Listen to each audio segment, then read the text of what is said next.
Welcome to Infant India's education world. Hello students, how are you? I hope you all are fine. Today we are going to learn Let's Now new words. आज हम क्या सीखेंगे? नए अल्फाज सीखेंगे. The first question is look, listen and learn. क्या करना है आपको? देखना है, सुनना है और नए अल्फाज सीखना है. ANT aunt, AXEX, APPLE apple, EGG egg, ELEPHANT elephant, ENGINE engine, INK ink, INJECTION injection,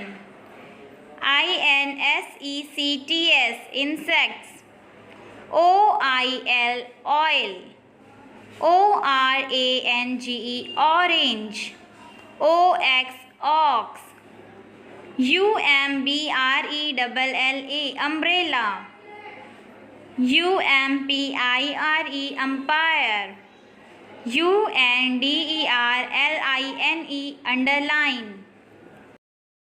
Please subscribe the channel and press the bell icon.